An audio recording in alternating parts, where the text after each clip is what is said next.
13 में क्या है? तो बच्चों यहाँ पर एक बॉक्सेस दिए हुए हैं, समझें और करें।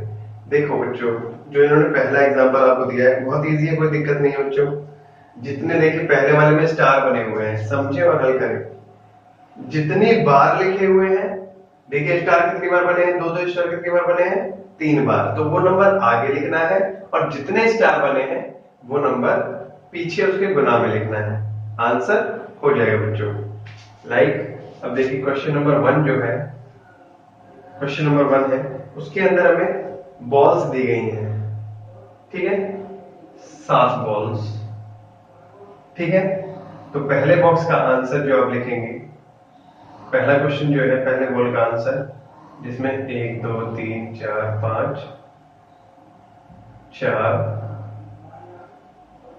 5 6 7, 1 2 3 4 5 6 7, 1 2 3 4 5 6 7।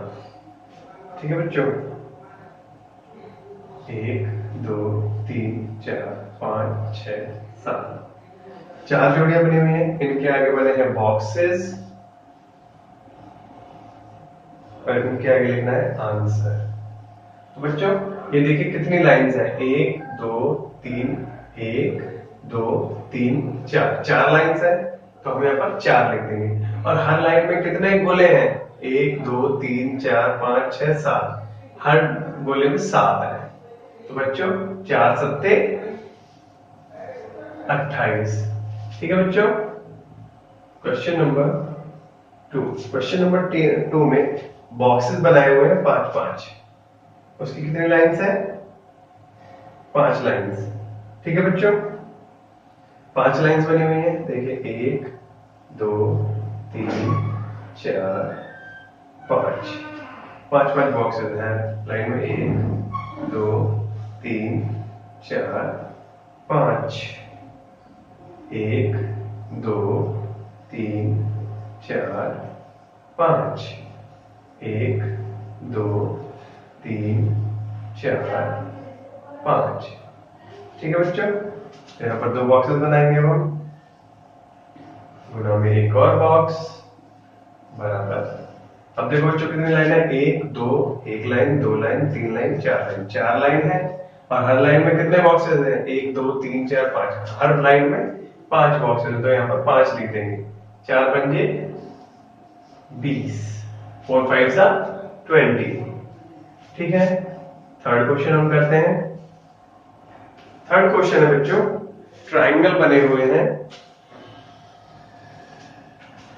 ट्राइंगल बने हुए हैं 4 4 की जोड़ी में। ठीक है, तो ट्राइंगल बनाते हैं। 1 2 3 4, 1 2 3 4, 1 2 3 4।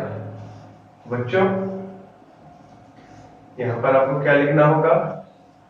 पहले बताइए ट्राइंगल कितनी जगह बने हुए हैं? 1 जगह 2 जगह 3 जगह। 3 जगह बने हुए हैं, तो यहाँ पर हम 3 लाइन लिख देंगे।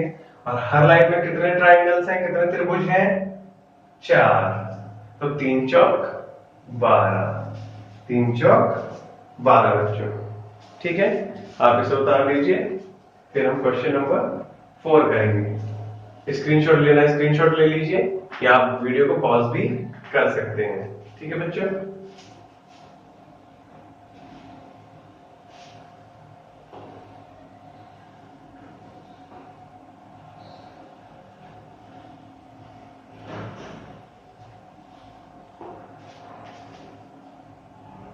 अब हम क्वेश्चन नंबर 4 करते हैं बच्चों। देखिए यहां पर पंचभुज बना हुआ है, 5 भुजाओं वाला। 5 भुजाओं वालों की 2 लाइन है बच्चों। तो 1 2 3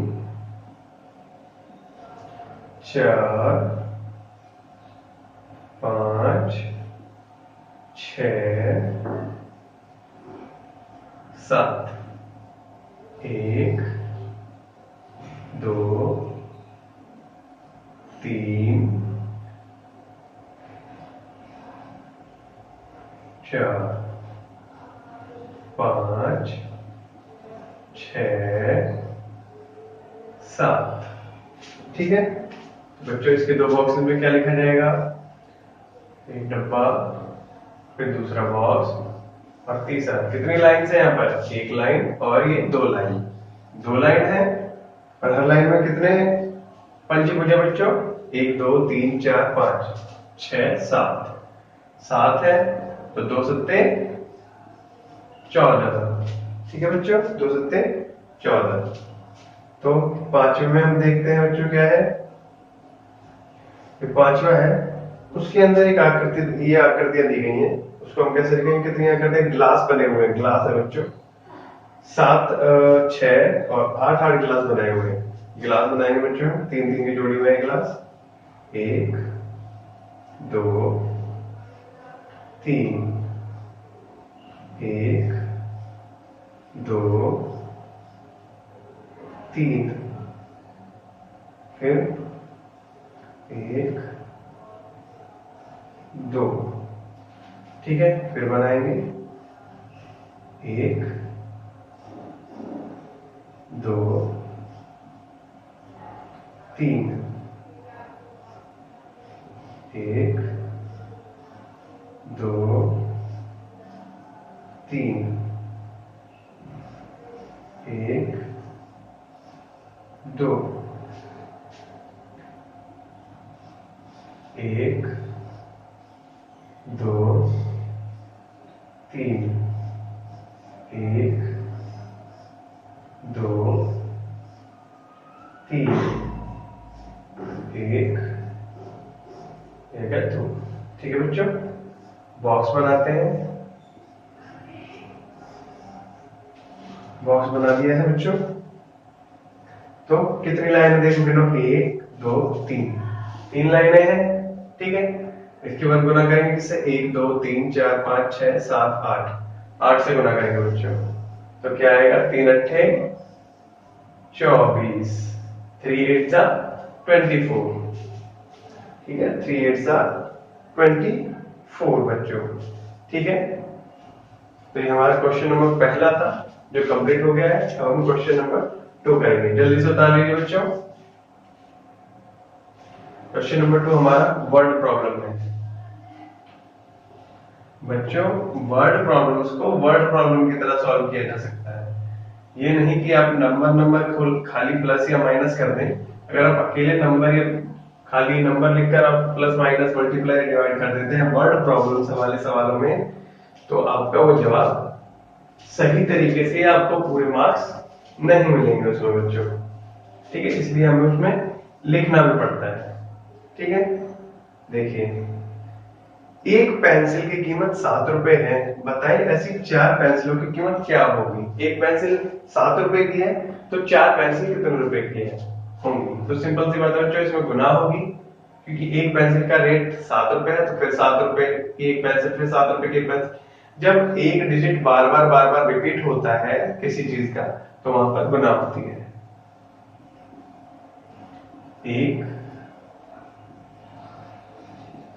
एक पेंसिल कितने रुपए की है?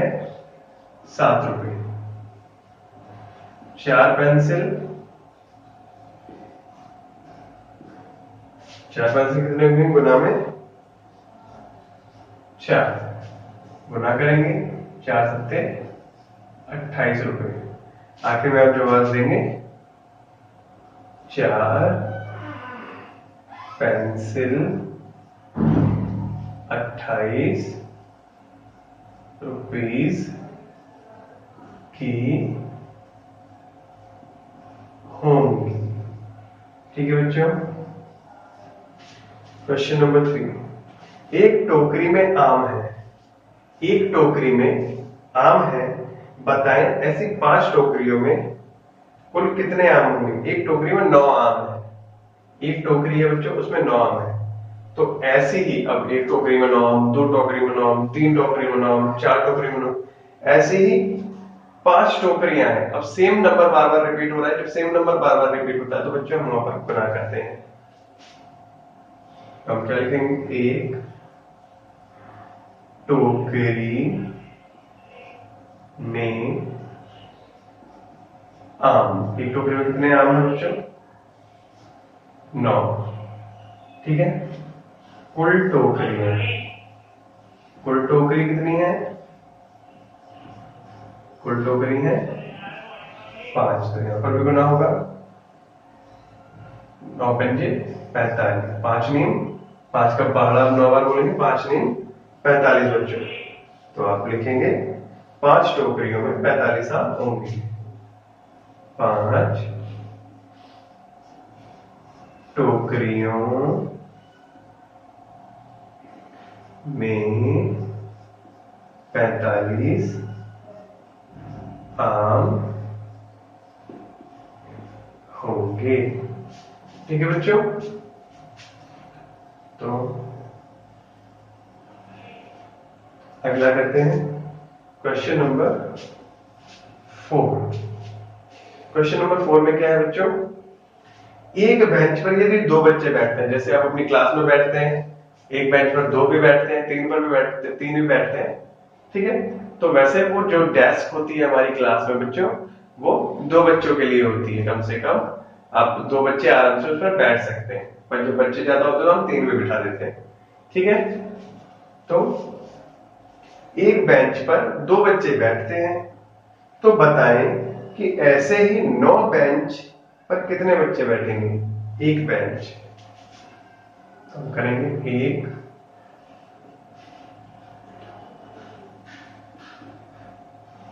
कितने 2 बच्चे।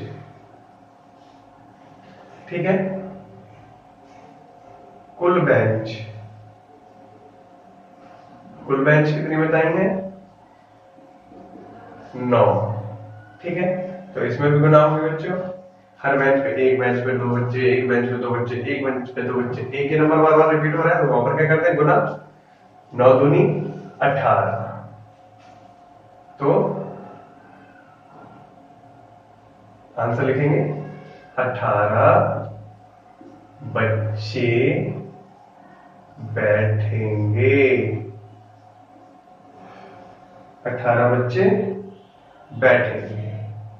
ठीक है, तो बच्चों इसी तरह हमारा मिशन बुनियाद, हमारा गणित किताब का डे 13 कंप्लीट हो चुका है। बच्चों आपको हमारे वीडियोस कैसे लग रहे हैं प्लीज हमें बताइए। अगर आपको कुछ समझने में प्रॉब्लम आ रही है तो प्लीज हमें कमेंट कीजिए और हमारे वीडियो को लाइक कीजिए, हमारे चैनल को सब्सक्राइब कीजिए। अगर आप अपनी क्लास के, अपनी बुक्स के, अपनी किताबों के आप आंसर जानना चाहते हैं, उन किताबों को समझना चाहते हैं, और अगर आपको उनके सवालों के जवाब चाहते हैं अपनी किताब के सवालों के, तो प्लीज हमें कमेंट कीजिए किस क्लास की किताब के आपको वीडियोस बना कर दें। ठीक है बच्चों, तो मिलते हैं अगले दिन पर अगले वीडियो में। ठीक है बच्चों, तब तक के लिए बाय।